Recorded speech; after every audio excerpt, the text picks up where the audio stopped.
Alejandro Magno, cuando venció a Darío, rey de Persia, tuvo en su poder a la mujer de aquel monarca fugitivo. El rey vencedor hubiera podido hacer suya sin ningún obstáculo alguno a la mujer, que era muy bella y atractiva. Pero por miedo a sucumbir a la tentación y ofender a Dios, no quiso ni siquiera verla, y mandó que se la custodiase con suma reverencia y respeto.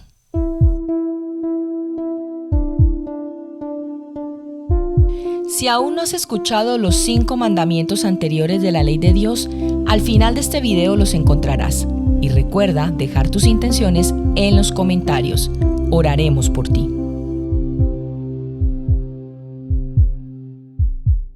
Jesús se fue al monte de los Olivos. Por la mañana temprano volvió al templo y toda la gente se reunió en torno a él. Jesús se sentó y les enseñaba.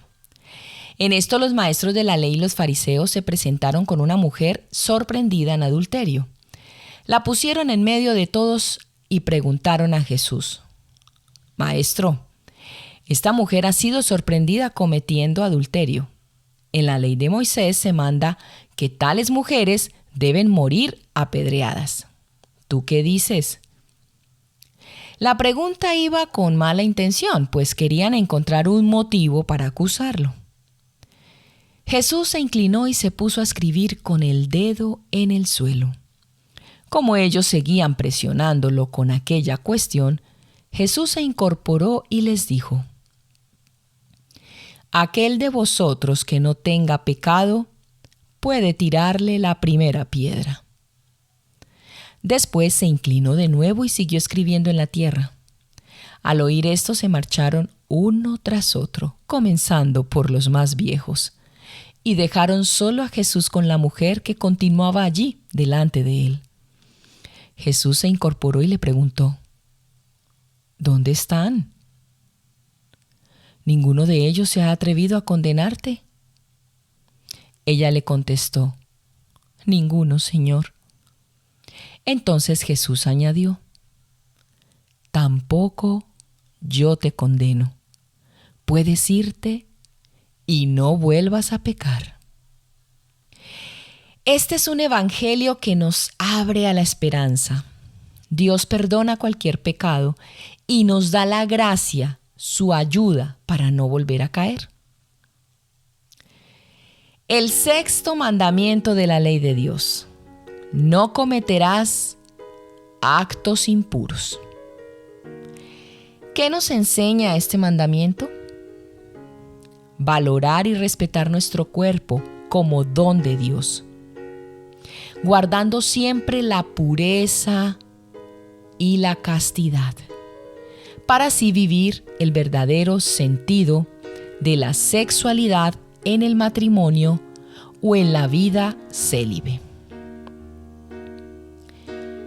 Un punto de partida tan fundamental como necesario para hablar del 6º mandamiento es la afirmación de la Sagrada Escritura cuando enseña que Dios creó al hombre a su imagen y semejanza y los creó hombre y mujer. El que el varón pues sea varón y la mujer sea mujer viene de Dios. Dios lo ha querido así.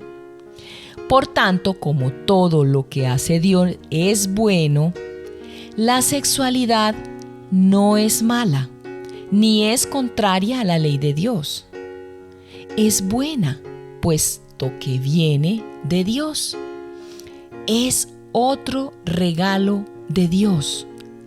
Es un don de Dios. Eso sí, la sexualidad tiene una razón de ser muy definida y sublime. Aunque Dios podía haber hecho las cosas de otra manera, quiso, por la sexualidad, confiar al hombre y a la mujer, a los esposos, la importantísima misión de transmitir la vida, continuando la generación humana querida por Dios. Y como la misión es tan alta, quiso también ordenarla y protegerla con unos preceptos que la mantienen en su dignidad y eficacia, conforme al plan de Dios. Por eso no se puede hacer con el cuerpo lo que a uno le apetece. No. Dios ha establecido un orden en el uso de la sexualidad y consiste en que el placer sexual, sea de pensamiento, palabra u obra, solo es lícito buscarlo dentro del matrimonio y encaminado al fin señalado por el Creador. Transmisión de la vida humana junto con la ayuda mutua de los esposos. La virtud de la castidad. ¿En qué diferenciamos la castidad y la pureza? La castidad expresa el señorío sobre la sexualidad por renuncia total al uso ilícito. La castidad, pues, es la virtud que regula y controla la sexualidad, imponiendo el respeto al cuerpo en pensamiento, deseos, palabras y acciones. La pureza, más bien, el hecho y la renuncia total al uso de la sexualidad. La virtud de la castidad expresa la integración de la sexualidad en la persona y por consiguiente la sumisión de la pasión sexual a la razón humana y a la fe. Es decir, que no siempre que apetece o el cuerpo quiere expresar su sexualidad, hay que hacerlo. Primero habrá que ver si es conveniente y si Dios quiere. ¿Cómo sabemos esto último? Por los mandamientos. La virtud de la castidad es como toda virtud, una conquista propia de valientes. Es algo positivo que libera de la esclavitud del pecado. La impureza destruye muchas cosas en el hombre. El pecado de la impureza destruye en el hombre y en la mujer tesoros que Dios les ha dado, no solo por cuanto le ofendemos y perdemos su amistad, sino porque daña de modo particular virtudes de verdad excelentes. No quiere decir esto que porque Dios se enfade con nosotros nos quite cosas buenas, sino que al separarnos de Dios nos es imposible mantenerlas en nuestra vida con nuestras solas fuerzas. El impuro está triste porque es esclavo del pecado, no es generoso porque solo piensa en sí mismo y en el placer. Se debilita su fe porque se le va cargando el corazón de cosas que no agradan a Dios. Esa sensibilidad fina del alma que le capacita para amar a Dios y a los demás. Si no se consigue la educación y dominio de la sexualidad con una pedagogía de libertad, la alternativa es evidente. O el hombre controla sus pasiones y obtiene la paz, o se deja dominar por ellas y se hace desgraciado. Tristeza, egoísmo y debilidad. Cada vez le va a ser más difícil amar a Dios y a los demás. La castidad es para todos. Cristo es el modelo de todas las virtudes y condición del cristiano es vivir una vida casta. Cada uno en su estado, casado, soltero, viudo, separado. Separado es distinto a divorciado. El separado no ha roto el vínculo matrimonial. Lo que ocurre es que no puede vivir junto a su cónyuge. El divorciado es el que ha pretendido romper ese vínculo matrimonial indisoluble. Y según la vocación que ha recibido, pues a unos Dios les pide vivir en virginidad o en celibato, modo eminente de dedicarse por entero a Dios con el corazón indiviso, y a otros en el matrimonio o solteros. Los casados han de vivir la castidad conyugal, fieles a sus deberes matrimoniales. Los solteros practican la castidad en la continencia.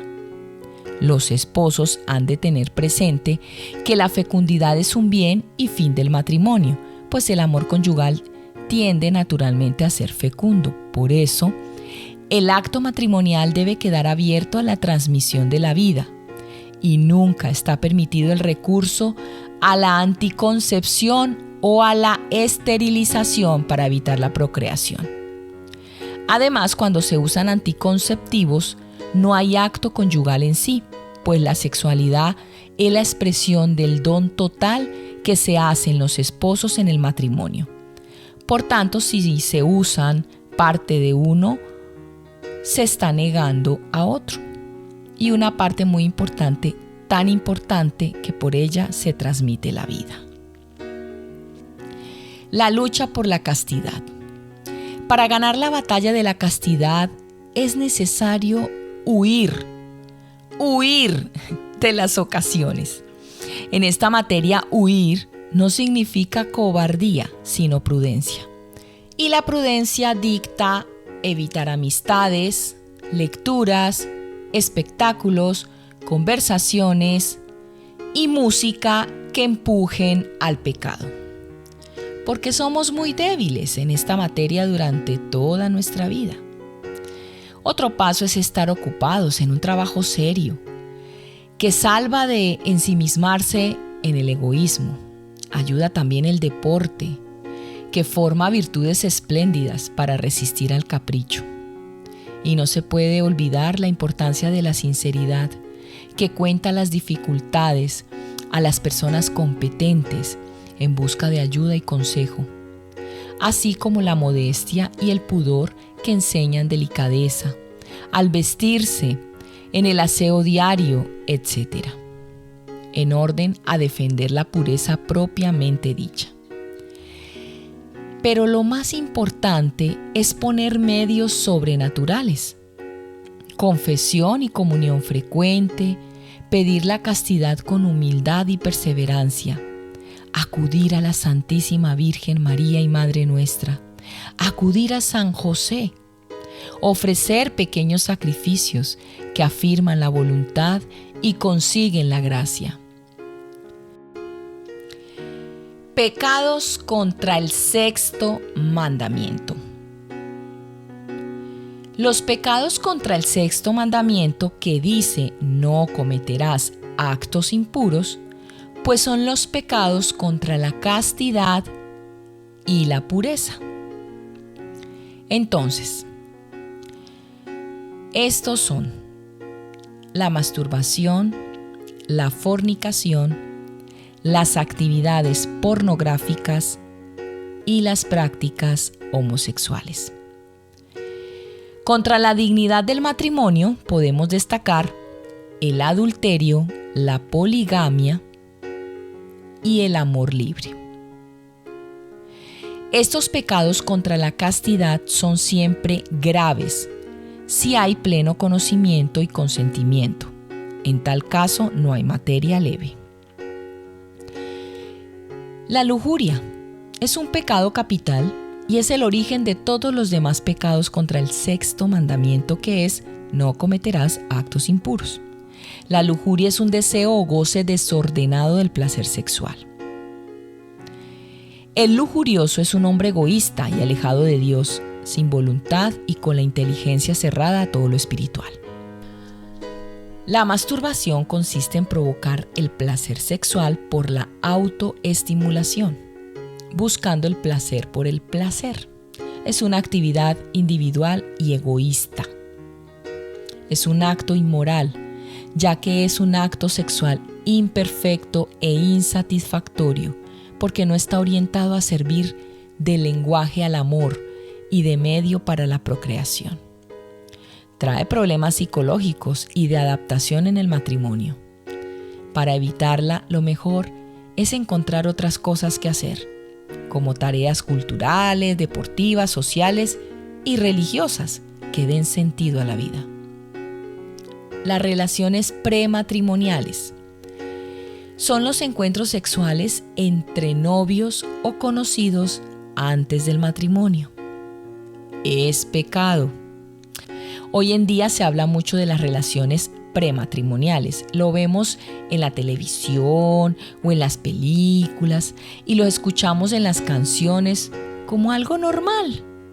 Y quizás sin darnos cuenta nos vamos familiarizando con la idea y lo ponemos muy romántico.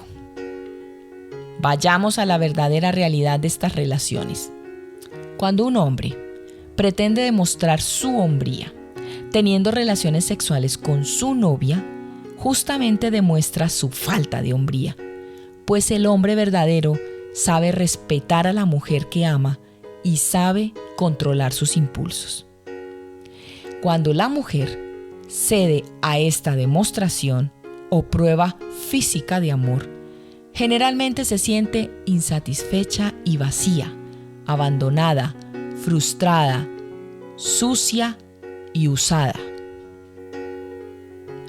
Cuando la relación de prueba, entre comillas, genera una nueva vida, es decir, un embarazo, este embarazo no deseado trae consecuencias psicológicas negativas, que en algunas ocasiones lleva a la mujer a acciones terribles como el aborto.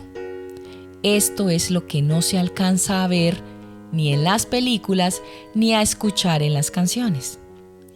Las relaciones prematrimoniales son un acto inmoral porque en lugar de ser un periodo de preparación para un compromiso de amor total, se pasa a la entrega completa.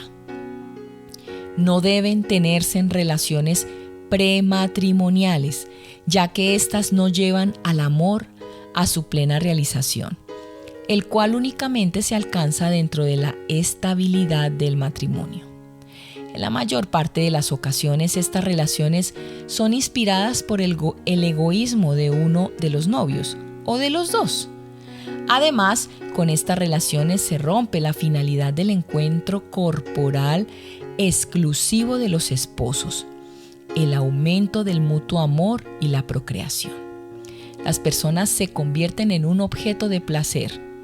Esto puede llevar al sufrimiento, a la baja autoestima e incluso a la humillación. Los encuentros sexuales son propios del matrimonio únicamente. La fornicación es la unión carnal entre un hombre y una mujer fuera del matrimonio. Es un acto inmoral porque es un acto contrario a la dignidad de las personas y de la sexualidad humana, porque no va de acuerdo con la finalidad de esta. Los encuentros sexuales, repito, son propios del matrimonio. Además, es un escándalo grave cuando hay de por medio corrupción de menores. La prostitución es el comercio del cuerpo, es entregar el cuerpo a cambio de dinero como si fuera una cosa, olvidándose de la dignidad de la persona. Es un acto inmoral porque la sexualidad queda convertida únicamente en el placer que proporciona.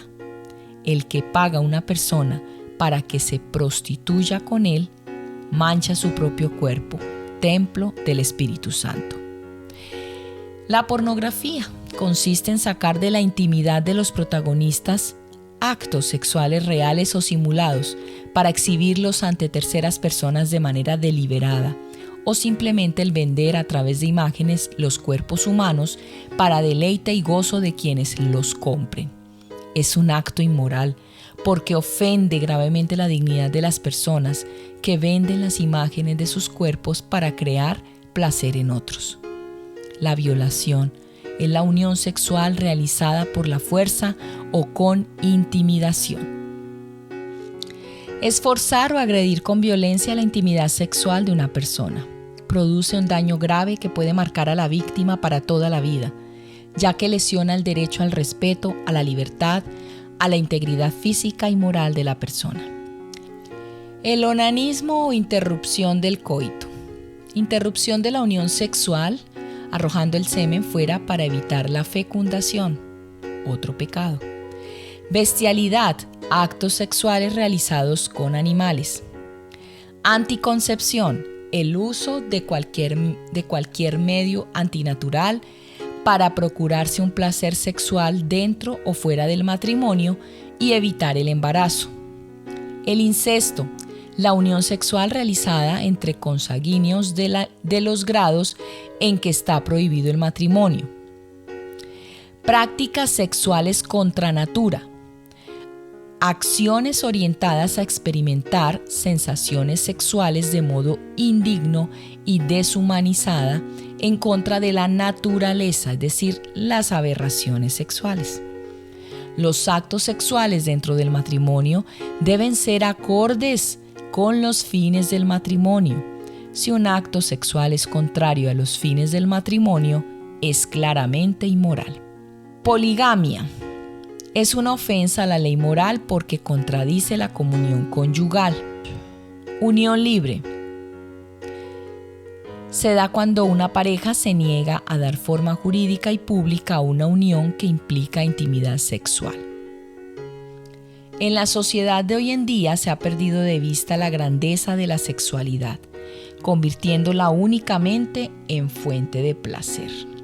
En estos pecados contra la castidad hay una responsabilidad grave, pues se ponen en juego valores muy altos, la transmisión de la vida y el amor. Si alguna vez se cae en alguno de los pecados que hemos mencionado, se debe acudir al sacramento de la confesión, buscar ayuda profesional si es necesario y poner todos los remedios para salir de este pecado. No dejar que pase el tiempo y la lujuria vaya dominando los pensamientos, deseos y recuerdos. Esto solo destruye la vida, se aleja a Dios del corazón y cierra en el corazón el cauce del amor auténtico. Quiero tocar un tema que es sobre la homosexualidad. Y empiezo con esta pregunta. ¿Están los homosexuales condenados por la Iglesia? No. La respuesta es no. Los homosexuales en ningún caso están condenados por la Iglesia. Lo que está condenada es la práctica homosexual, es decir, las relaciones sexuales homosexuales, pero no los homosexuales. Esta es una diferencia muy importante y es lo que siempre se dice. El Señor ama al pecador, pero no al pecado. ¿Por qué la práctica homosexual no está permitida? Porque va en contra de la naturaleza humana y contra el mismo fin de la sexualidad, la procreación. Pero un homosexual, por el hecho de serlo, no está condenado a nada. Está llamado a vivir en la continencia, es decir, en la castidad, como cualquier soltero. Y con esto terminamos nuestro 6º mandamiento de la ley de Dios. Recuerda que para que YouTube te avise que hemos subido contenido, debes suscribirte a nuestro canal y tocar la campanita. También ayúdanos a evangelizar compartiendo este programa. Que Jesús, María y José te bendiga.